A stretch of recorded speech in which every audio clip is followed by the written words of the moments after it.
ایک حدیث یاد آئی سنو. حضرت زرع بن عامر رضی اللہ تعالیٰ عنہ مشہور صحابی رسول ہے. زرع بن عامر رضی اللہ تعالیٰ عنہ, ان کی حالت ایسی تھی کہ وہ رسول اللہ کے چرچے مسلسل سن چکے تھے, رسول اللہ کے وہ معجزات مسلسل سن چکے تھے, رسول اللہ کی ذکر اور رسول اللہ کی نعت وہ لوگوں سے مسلسل سن چکے تھے. تو بغیر دیکھے وہ رسول اللہ کے عاشق ہو چکے تھے, مگر وہ رسول اللہ کو جانتے نہیں تھے, اور رسول اللہ کو دیکھے نہیں تھے, ان سے ملاقات نہیں ہوئی تھی. تو رسول اللہ کے دینار کے خاطر وہ مدینے کو آئے, مدینے کو آئے. مگر کیسے پہچانے کہ رسول اللہ کون ہے, کیا ہے؟ تو صحابی کو کہا کہ میں اللہ کے نبی سے ملنا چاہتا ہوں. کہاں ہے؟ تو انہوں نے کہا کہ دیکھ کسی گروہ میں ٹھہرے. پوچھا کون؟ کہا وہ رسول اللہ ہے, وہ رسول اللہ ہے. تو زرع بن عامر بےتاب ہو گئے, سیدھے اندر گئے, کہا یا رسول اللہ. تو راوی کرتا بیان کرتے ہیں کہ وہ حالت ایسی تھی کہ فوری رسول اللہ کے قدموں میں گر کے آپ کے قدم کو چوم لیا, آپ کے قدم کو چوم لیا, اور آپ کے ہاتھ کو چوم لیا, آپ کے ہاتھ کو چوم لیا. اور نبی نے اف تک نہ کہا, اف تک نہ کہا. یہ تین دو باتیں. اب اور ایک بات اور جو کہ جبریل, دیکھو آپ جبریل کا ادا کس کس میں منتقل ہوئی, جبریل کی ادا کس کس میں منتقل ہوئی ذرا دیکھو. اور تیسری بات کہ حضرت اسامہ لشکر لے کے مدینے سے باہر جا رہے ہیں, رسول اللہ سے اجازت کا وقت آیا چونکہ مدینے سے آپ کو باہر جانا ہے, فوج لے کے جانا ہے. تو جاتے جاتے انہوں نے کیا کیا راوی بتاتے ہیں, ملاقات کیے. رسول اللہ نے لشکر مدینے سے باہر لے جانے کا حکم دیا. تو جانے سے پہلے لوگوں نے دیکھا کہ انہوں نے رسول اللہ کے قدم اور ہاتھ کا بوسہ لیا, ہاتھ کا بوسہ لیا. اب پانچویں بات پہ آؤ کہ مشہور مفسر, مشہور محدث حضرت سیدنا امام جلال الدین سیوطی رحمۃ اللہ علیہ, امام جلال الدین سیوطی رحمۃ اللہ علیہ ایک روایت حضرت عبداللہ ابن عمر سے نقل کرتے ہیں. امام جلال الدین سیوطی عبداللہ ابن عمر سے ایک روایت نقل کرتے ہیں کہ رسول اللہ صلی اللہ علیہ وسلم کی بارگاہ میں ایک بیوی اور شوہر کا مقدمہ آیا. بیوی شوہر کا مقدمہ رسول اللہ کے بارگاہ میں آیا.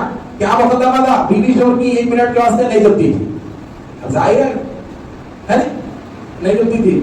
تو کرنا کیا؟ مقدمہ رسول اللہ کے پاس آیا.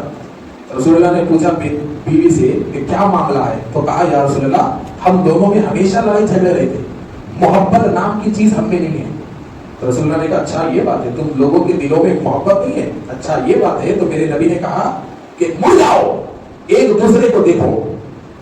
تو بیوی اور شوہر ایک دوسرے سے ہونے لگے. کہا کہ قریب ہو جاؤ, قریب ہو گئے. تو جیسا ہی قریب ہو گئے, کتنا قریب ہے تو کہا کہ بیوی اور شوہر کی پیشانی ایک دوسرے سے مل گئی.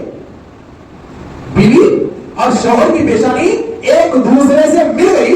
جیسا ہی بیوی اور شوہر کی پیشانی ایک دوسرے سے مل گئی تو رسول اللہ نے دعا کیا کہ اے اللہ ان دونوں میں بے انتہا محبت پیدا ہے, بے انتہا محبت ان دونوں میں پیدا کر. اور آپ جاؤ, چلے گئے.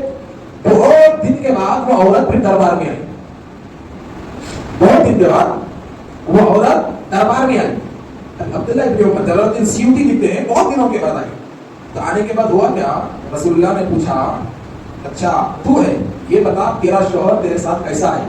تو مسکراتے ہوئے کہا کہ یا رسول اللہ کیا کہوں, نہ وہ مجھے بچہ لگتا ہے نہ بوڑھا لگتا ہے.